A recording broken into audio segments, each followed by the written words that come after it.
Hello, this is Arjun Kwasnikov, and this is part 24 of Delzhi in 44 letters.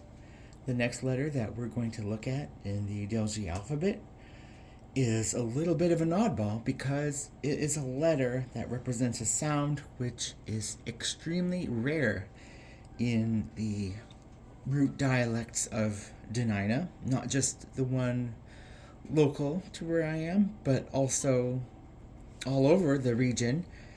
And it brings up a really interesting challenge for me, design wise, because how do you represent a letter which is only found in a handful of loanwords and really only used when you are incorporating another language like English? Well, that presents a little bit of a challenge, and as a result, this letter has gone through a lot of different changes over the years. I started by drawing a letter that was very loose, with a lot of several strokes that didn't seem connected to each other. And I think I'm happy with where it is now because of what it represents more than any information it's trying to say. I think even though it's not connected to something that is literally the same sound as the beginning of a word, I think it represents enough words that could begin that in a little bit of a stretch that it fits. And I think the idea behind it is one of those strong, evocative ideas that kind of goes beyond its use as a functional letter. And I'll try to cook that down. So basically, this letter is a vowel, and it is similar to our letter O. It's an open O, O, O.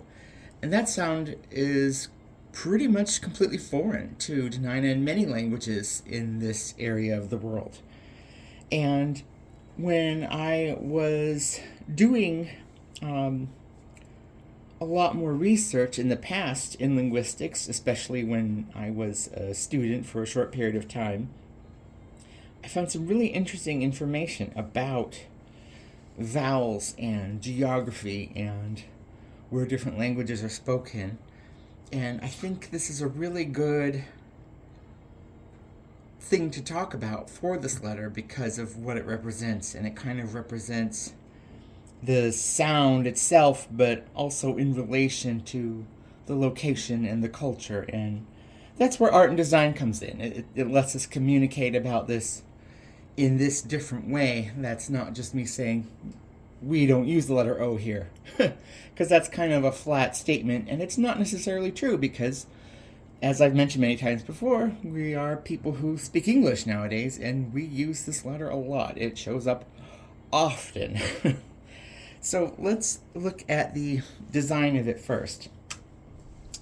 Now, this letter is called of, and of, which sounds like our very useful grammatical word OF, that's what it means, because I'm finding that when I use this writing system to write English, I'm using the word of a lot, and because of how frequent that shows up in grammar, I have been writing this letter a lot, even though it's a letter that, if you were to look at this writing, and if you would see it pop up many times, you would know that what's in that text is either loanwords or a language that is not a dialect of Dena'ina. So it's kind of like a telltale sign. And so I am writing of, which is O, and then a V sound, which we haven't covered yet. We'll get to that much later in the alphabet, a lot. And the shape of this is, what I've settled on for now, is this very coincidental, because I'm working on developing this art project that uses a similar shape and motif, is this kind of half moon horizontal with 3 stripes. And I'm just going to draw it here. It's real easy. Here's capital of, use my brush, just make a half moon, and then 3 stripes. And sometimes I make the middle one the longer one, and it just seems softer that way. It seems like there's more flow to it instead of having them all the same length. And the lowercase one, what I have been doing most recently, is just a little semicircle in one line, like it's a little umbrella. And what it's shaped like is kind of open for interpretation, and that's where this letter's inspiration comes from. Is one of the original words that I had associated with it is the English word ochre, because ochre is a very useful English word because it describes a number of things relating to color and design in Dena'ina thought. It describes the different tones of brown and yellows that are pretty often. It describes the minerals themselves that are frequently used to make things like dye and colorants. And even though there's many specific words in Dena'ina dialects for all those different things, in English we just have one nice handy word, ochre, with an O, a strong O. And it's one of the reasons I started developing this shape. Is the shape actually comes from geometric patterns. And the geometric patterns are more or less synonymous with Dena'ina art and design.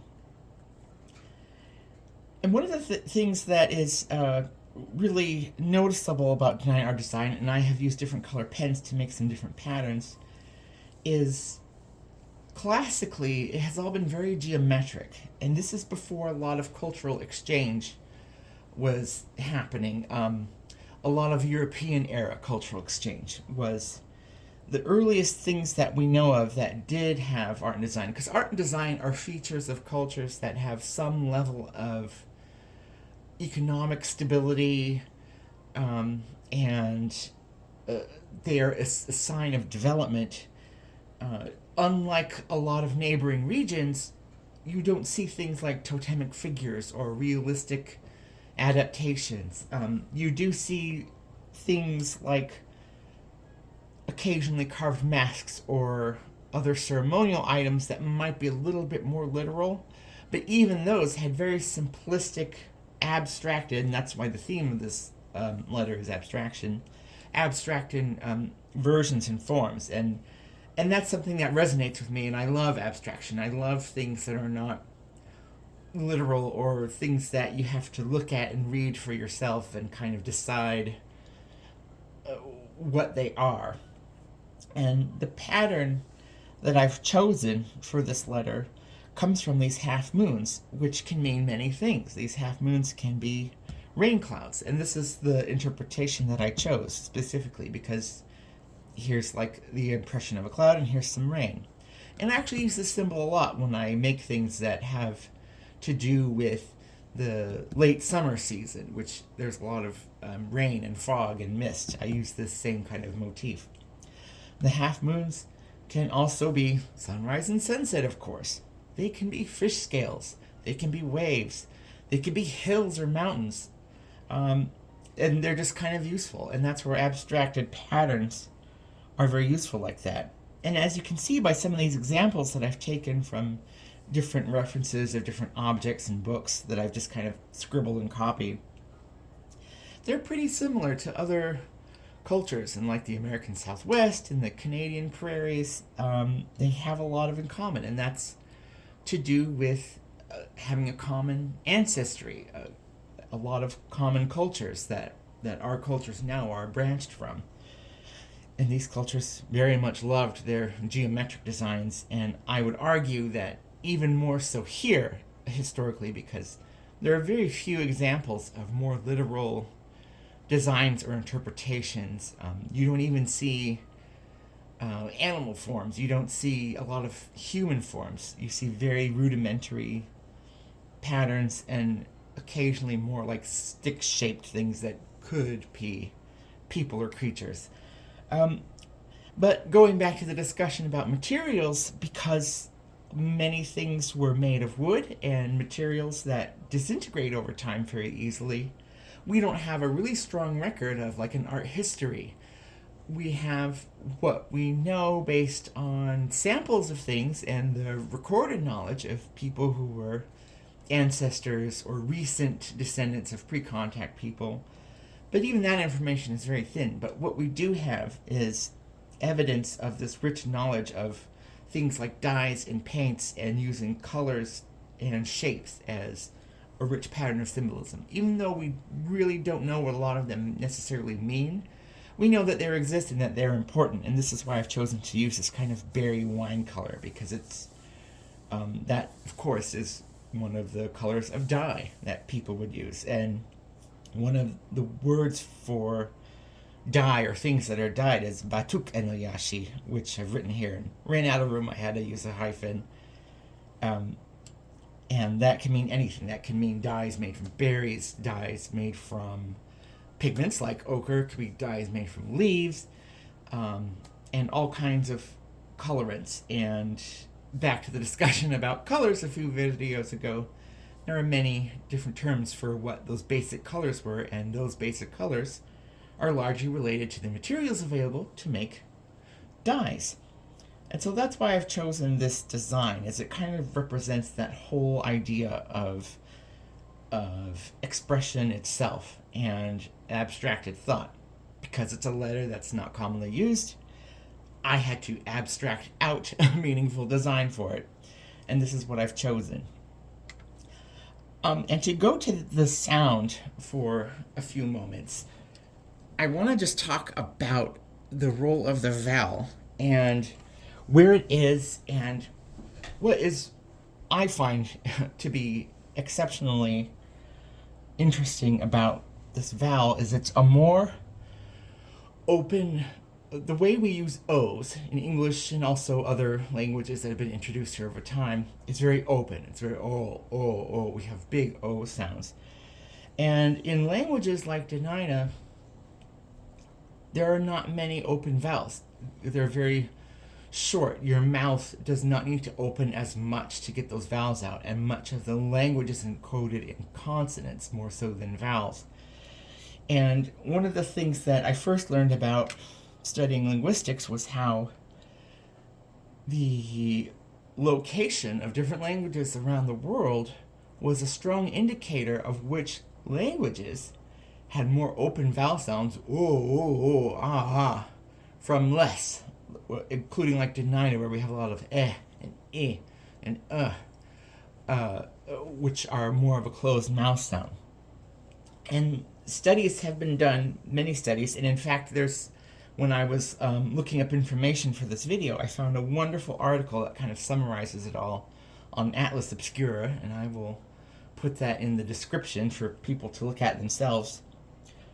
And there has been conclusive evidence when looking at catalogs of words from thousands of languages around the world, 300,000 languages with many word samples, that closer to the equator you are, those native languages are a lot more sonorant. And sonorant means having more bigger vowel sounds.